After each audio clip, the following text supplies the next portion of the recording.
भोले जी की जय, माता पार्वती जी की जय, सच्चे दरबार की जय, 56 कोट देवता की जय, माँ शेरा वाली की जय, सब गुरु भाई बहना की जय। आज हम देखें भोले जी और माता पार्वती जी के चर्चा, बहुत सुंदर चर्चा कहे जाता ने, जौन की बहुत लोग जौन सत्य घटना पर आधारित एक पति पत्नी के जौन है रिश्ता कैसन होखे के चाहिए, आज वही पर हम बहुत सुंदर चर्चा कहे जातनी। तो बहन लोगों ने चर्चा के पूरा सुनब और आनंद उठाए, काहे खातिर की भोले जी के चर्चा कबो आधा अधूरा ना सुने के चाहिए। आधा कथा सुनने से परमपिता परमेश्वर जी के अपमान होला, और पूरा कथा सुनब तो आप लोगन के ज्ञान मिली, और कथा से का सीखे के मिलल ये सब आपके भरपूर ज्ञान मिली। तो देखी ये कथा बा कि कितना पति कहे ना कि पत्नी के स्थान जौन है पैर के जूती में होला। तो देखी वो पति के साथ और पत्नी के जगह कहाँ होखे के चाहिए, पत्नी से का पति के सम्मान मिलेला। ये कथा के जब पूरा सुनब सभे तो बहुत कुछ सीखे के मिली। बहुत रोचक कथा बा, सत्य घटना पर आधारित बा। तो एक कथा हमारा अगर आप लोगन के अच्छा लगी तो कमेंट में भोले जी और माता पार्वती जी के नाम जरूर सभी लिखो, काहे खातिर कि लिखले से बोलले से कहले से सब दुख के निवारण हो जाला। तो देखिए एक गुरु बहिना रहेली, हर जे भक्ति भाव से जुड़ल बा ओके ज्ञान भोले जी बहुत कुछ ज्ञान देली, और ज्ञान कुछ न कुछ सीखो के मिल जाला। जब हम सत्संग से जुटेली, जब सत्संग में जाली तो बहुत कुछ सीखे के मिलेला। तो गुरु बहिना जौन अपने लड़की के बहुत अच्छा संस्कार देले रहेली, हर माई बाप के चाहिए कि अपने बच्चन के अच्छा संस्कार दें। संस्कार के साथ साथ पढ़ाई लिखाई में निपुण उनका लड़की रहेली। तो माई चाहेली कि हमार लड़की के शादी अच्छा घराना में हो जा, जहाँ हमारे लड़की के मान सम्मान मिले। जब लड़की के अपने विवाह एक बहुत बढ़ाने घराना में को देली, लेकिन इ ना जानेली कि धन तबा लेकिन ज्ञान के कोनो रास्ता घर में ना बा। बेचारी अपने लड़की के विवाह कर देली, लड़की बहुत ही संस्कारित रहेली, पति के परमेश्वर समझेली, काहे खातिर अपने माई के साथ भक्ति भाव कैले रहेली। उनके ज्ञान रहेला कि पति के जौन है हमके पति के प्रति का करे के चाहिए, सास ससुर के प्रति का करे के चाहिए। वो बेटी जाके अपने घर में सबके परिवार के मान सम्मान दिल जीतने के कोशिश करेली, लेकिन पति के पास इतना धन रहेला कि धन के आगे उनके अपने पत्नी कुछ ना लौकेली।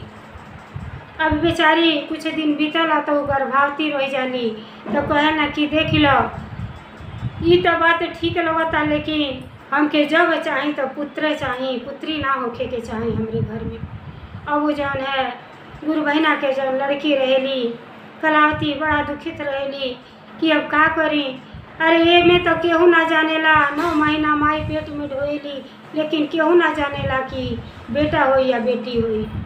भगवान भोले जी से बहुते दया मांगेली कि हे पिताजी आ देखी हमारे जौन है लाज रखो, हमारे पति जौन है बड़ा रुखर बने, वो औलाद चाहता, लेकिन जौन है नसीब में पहले ही से लिखल रही तो वो नसीब के तो केहू ना बदल सकेला।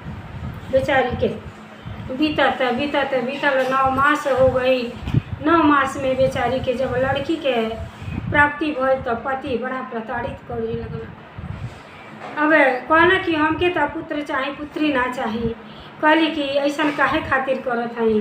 अरे आजकल के ज़माना में तो लड़की लड़का एक समान बने, ऐसा ना करी, जौन कहब तौन और काम करब, न तो ये तो ऐसा पति रुखा रहना कि कबो प्यारे दुलार ना अपने पत्नी से करत रहना। अगर बराबरी में बैठ जा तो कहे कि तुहार जौन है जगह ही ना है, नीचे बैठ जा। बेचारी इतना पढ़ा लिखल संस्कारित लड़की नीचे बैठ जा, कहे तुहार जगह जौन है हमारे पैर के जूती में है। कहली ठीक बा, जूती में कोनो बात ना बा, लेकिन आप ऐसे काहे कहिला, हम आपसे बहुत अपार प्रेम करीला, हम तो प्रेम के भूखा बानी, हमके धन दौलत कुछ ना चाहिए, लेकिन रौरा प्यार से रही। कहना कि आयल बाड़ू प्यार के भाषा समझावे, हमरे घर में से निकल जाओ, नहीं तो तुमके हम जहर दे के मार डालो। कहली कि ऐसा गलती ना करी। अरे काहे ऐसा करता नहीं अपने पत्नी के साथे। आज भगवान जी हमके कन्या दिले बानी, बिहान हमार जौन है यह अगना फिर किलकारी गुजी, भोले जी हमके जरूर कृपा होई औलाद देव। जब भोले जी के नाम उलें तब पति जौन है को पिजा कहें कि ना भक्ति भाव हम कुछ हो ना जाने ली, बिना परिश्रम के तो कुछ हो ना आजकल के ज़माना में मिले के बाद। हमारे पास कौनो चीज़ के कमी नहीं है। और उनके धन के इतना घमंड हो गए रहल कि हर वक्त अपने पत्नी के जौन है रुलौते रहें, कहे कि अरे देखले बानी तोरे नैहर में ऐसी होला वैसी होला, का चीज़ बा हमारे घर में कौन चीज़ के कमी बा, रुपया पैसा ऐश्वर्य घोड़ा गाड़ी बंगला सब कुछ बा। अरे तोहरे जैसा स्त्री के तो लाइन लग जाए हमरे घर। कहली कि ऐसा ना करी, अरे रौरे के तो हम पति परमेश्वर समझीला, लेकिन हमके घर से ना निकाले। लगला धक्का मार के घर में से निकाले और कहला कि अगर घर में से ना निकालबू तो तोके जहर पिया के मार ढारब, लेकिन हमके तोके जौन हमरे घर में रहने की आवश्यकता नहीं है। बेचारी बहुत दुखित भैली। तो देखी भजन के माध्यम से का कहतड़ी। करे के याद पिया मारना जनवा हो, करी के याद पिया मारा जानी जनवा हो, मोरी जाई मतिया हमार बलमुआ हो, मोरी जाई मतिया हमार बलमुआ हो, मोरी जाई मतिया तोहरे करना पिया छूटल ससुरवा हो, तुअरे करनवा पिया छूटल ससुरवा हो, बापू और माई के प्यार दुलरवा हो, बापू और माई के प्यार दुलरवा हो, तुहरे करनवा पिया छूटल नाई हरवा हो, तुहरे करनवा पिया छूटल नाई हरवा हो, बापू और माई के प्यार दुलार हो, बापू और माई के प्यार दुलार हो। एगो ललनवा करतीन मारना जनवा हो, एगो ललनवा करतीन मारना जनवा हो, आंगनवा गुल जार बलमुआ हो, होई है आंगनवा गुल जार बलमुआ हो, होई है आंगनवा गुल जार बलमुआ हो। समझाओ तड़ी कि हे स्वामी जी देखी आज पुत्री भोले जी दिले बाणी, बिहान हमारा अगना जरूर गुलजार होई। भगवान के घर में देर जरूर होला, अंधेर ना होला। हमके जहर दे के मारी ना, हमें जन है सबके अपन जान प्यारा होला। पति से निहोरा कर रहल बाड़ी कि बिहान हमके भोले जी जरूर पुत्र के प्राप्ति हुई, जरूर पुत्र दिए, हमके घर में से ना निकारी। ए तना विपतिया जब डरबा सजनवा हो, ए तना विपतिया जब डरबा सजनवा हो, सासु ननदिया मरिया तानवा बलमुआ हो, सासु ननदिया मरिया तानवा बिहानवा हो, सासु ननदिया मरिया। ए तना विपतिया जब डरबा सजनवा हो, सासु ननदिया मरिया तानवा बिहानवा हो, सासु ननदिया मरिया तानवा बिहानवा हो। कोई के बजनिया सब रहिया में रहिया हो, कोई के बजनिया सब रहिया में रहिया हो, जियल हो जइया दुसवार बलमुआ हो, जियल हो जइया दुसवार बलमुआ हो, जियल हो जइया। फिर कहता ना कुछ और दुनिया कहे दो वही लायक तू बटले बाड़ू, लड़की पैदा कैले बाड़ू, हमके पुत्र चाहिए पुत्र। और जब पुत्र के प्राप्ति ना हो तो तू या तो हमारे घर में से निकल जाए, या तो तोके जहर पिया के हम तोके मार डारब, लेकिन ये घर में तोहरा के तनिको जगह ना बा।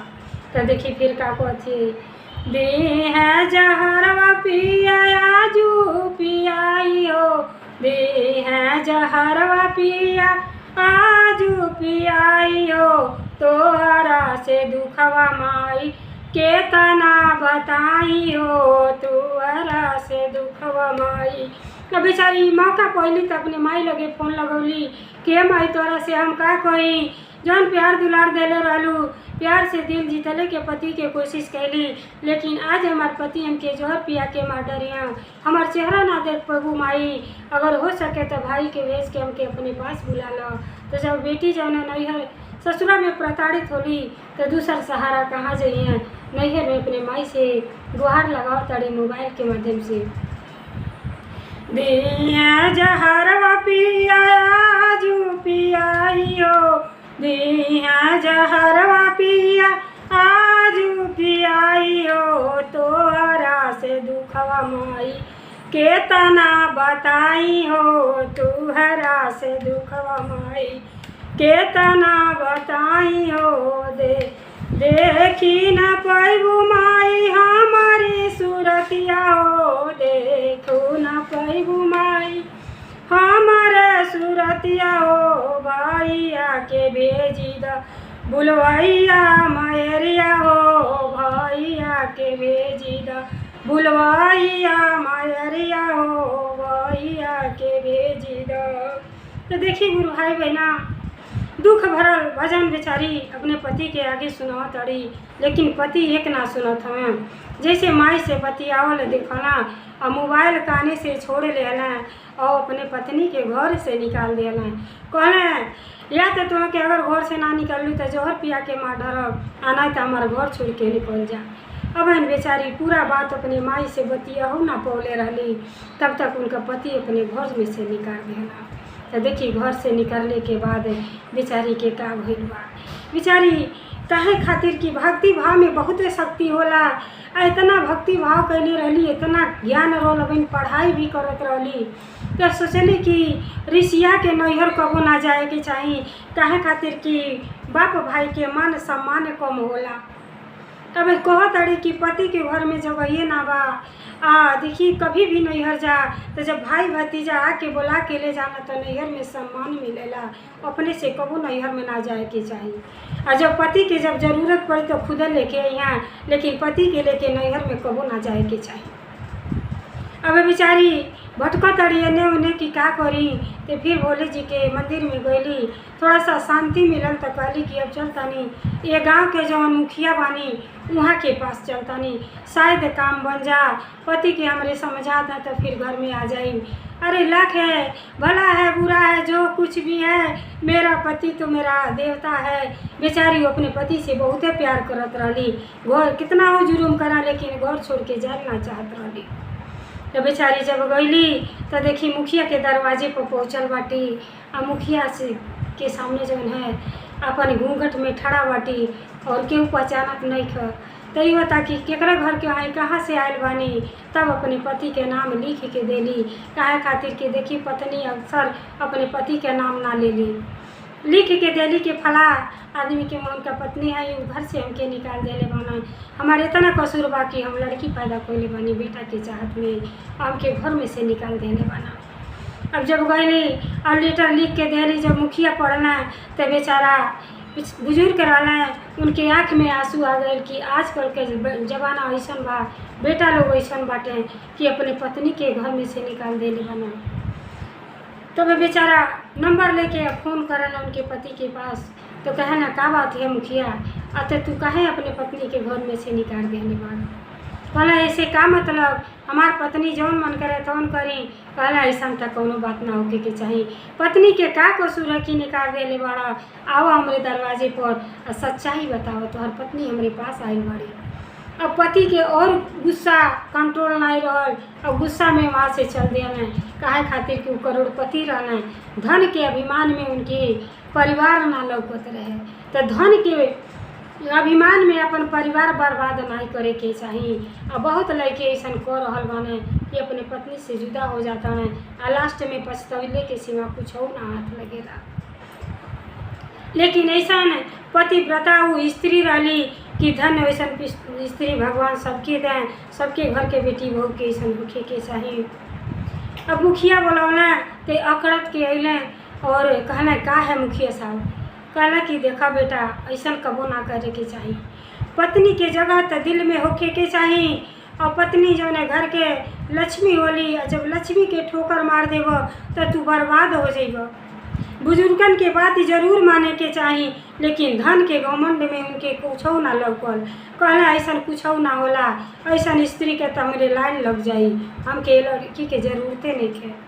मुखिया कहना कि भाई ठीक बा, तो जरूरत नहीं है तो ये लड़की करतीन तू 10 लाख रुपया दे द और तुहार आइन का छोट उड़ा निवारा हो जाई, लड़की भी अपन रहा रही तहाँ जी खा लिया। मुखिया के यह समझ में आई, कहना ठीक बा रुपया दे देतानी के लिए यही बात 10 सफ़ा दफ़ा हो जाए के चाहिए।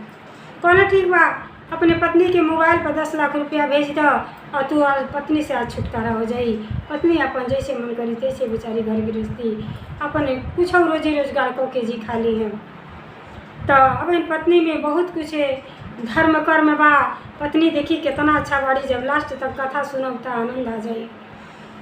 अब पति कहना कि मोबाइल में इतना पैसा तो लेके हम ना आयल बानी, फोन लगवाना अपने घरे अपने छोटानी भाई से कहना है कि हमारे तिजोरी में 50 लाख रुपया बा, में से 10 लाख रुपया लेके आ जा। एक आदमी 10 लाख रुपया लेके आए और वो अपने पत्नी के बैग थमा दिया ना, कहना तुहार पत्नी है अपने हाथ से थमा दो। मुखिया के कहले पर 10 लाख रुपया दे देना और अपनी पत्नी से छुटकारा पा लेना, घर चल गए ना। पत्नी बेचारी जहाँ तक कहाँ जहाँ बेचारी भगवान के मंदिर में जाके बैठल रही, वहीं से अपने माई के लगे फ़ोन कैली। तो देखी माई और भाई भौजाई ऐसा होखे के चाहिए, जब सारा बात भाई सुनल तो दौड़े दौड़े तुरंत मंदिर में अला, अपने भाई के सम्मान के साथ अपने भाई के साथ अपने नैहर गईली। ऋषिया के ना गईली, ऋषिया के कबो ना जाए के चाहिए।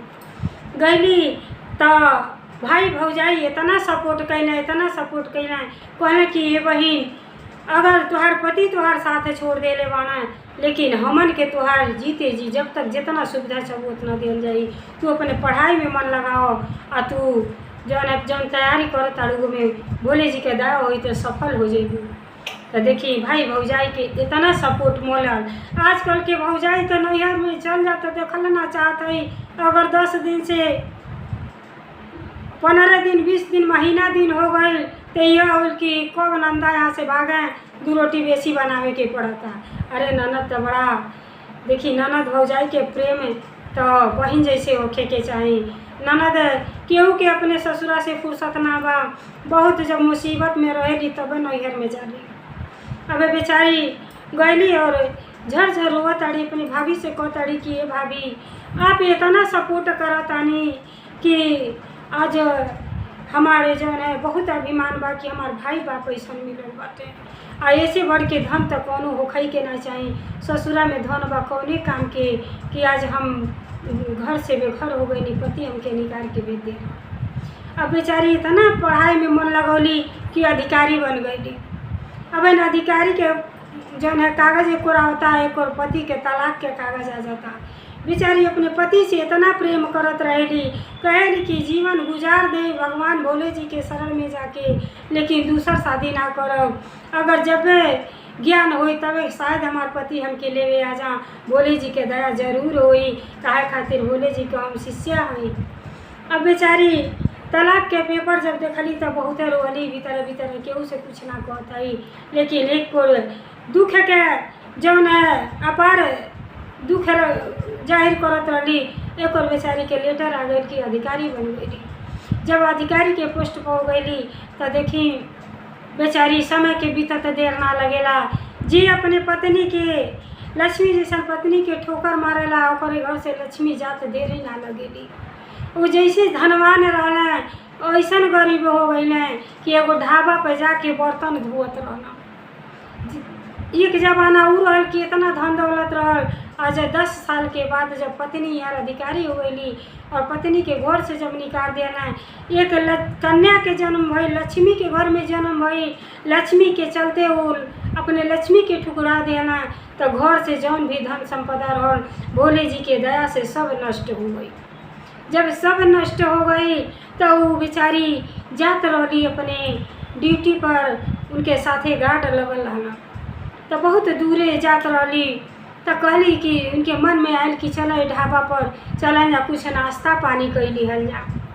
अब जब ढाबा पर गईली तो देखत है कि अब उनका पति जो है बर्तन माजताना, सब पर जुठिया कुठिया बर्तन माजताना, तो ध्यान से ताकत अड़ी आ निहारत अड़ी, कहत अड़ी कि हे न सुना तो तुहार का नाम हो।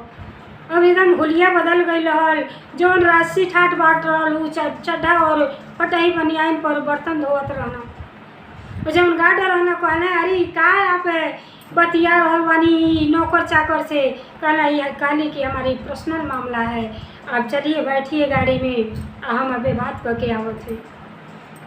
अब बेचारी कहली कि का नाम है। जब आपन नाम बतौला तो सचमुच पता चलल कि उनका पति हमें।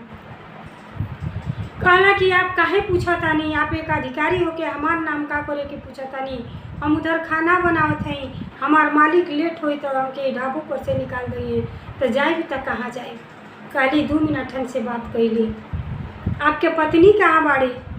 तो हमार पत्नी जौन है, पत्नी के तो घर से निकाल देनी। तब कहली कि चिन्हत नहीं खी, हम ही आपके पत्नी हई। कहलिया तब उनके होश उड़ गए, कहला कि पत्नी आप पत्नी हमार है। तो हाँ, हम ही के आप जौन है घर से निकाल देले रहनी, और जौन है इतना रात दिन मेहनत करके पढ़ली लिखली हम अधिकारी बन गईली, तो देखी कबो अपने लक्ष्मी के ठोकर ना मारे के चाहिए। तब कहला कि आप तो अपन घर गृहस्थी बसा ले ओकर, तो का करे के हमरे पीछे पड़ल बानी। कहली कि अरे भारत के नारी तो ऐसा कोई ना सकेली, ये सब तो विदेशवे में होला, भारत में अभी बहुते मान सम्मानित व्यक्ति बने, हम जीते जी आपके छोड़ के कैसे दूसर बियाह कर सकेली। आज तक हम जौन है आपसे बहुते प्यार करीला, आपके छोड़ के हम दूसरे के बारे में सोच भी ना सकीला। लगना झर झर झर झर रोवे, कहले हम बहुत भारी गलती कैली। लगना नीचे हाथ जोड़ के माफ़ी मांगे, कहली नहीं अरे पति के जगह यहाँ कहाँ है, पति के जगह तो दिल में है, आप हमारे पति हैं, आप इस काम छोड़ी, आप हमरे साथ चली, हमरे साथ चली। पत्नी तो भारत के नारी ऐसा होगी। अब बेचारा कहला नहीं आपके साथे जाए तो दुनिया समाज का कही। कहला कि कहली कि केहू कुछ ना कही। अरे हम कह देवे कि हम जौन है पति के छोड़ के पढ़ाई लिखाई कैले के मादे रे दूर रहत रहनी है, हमारे पति परमेश्वर जौन है पढ़ाई हमार पूरा हो गया, नौकरी पा गई, तो अपने पति के साथ में ले लेने।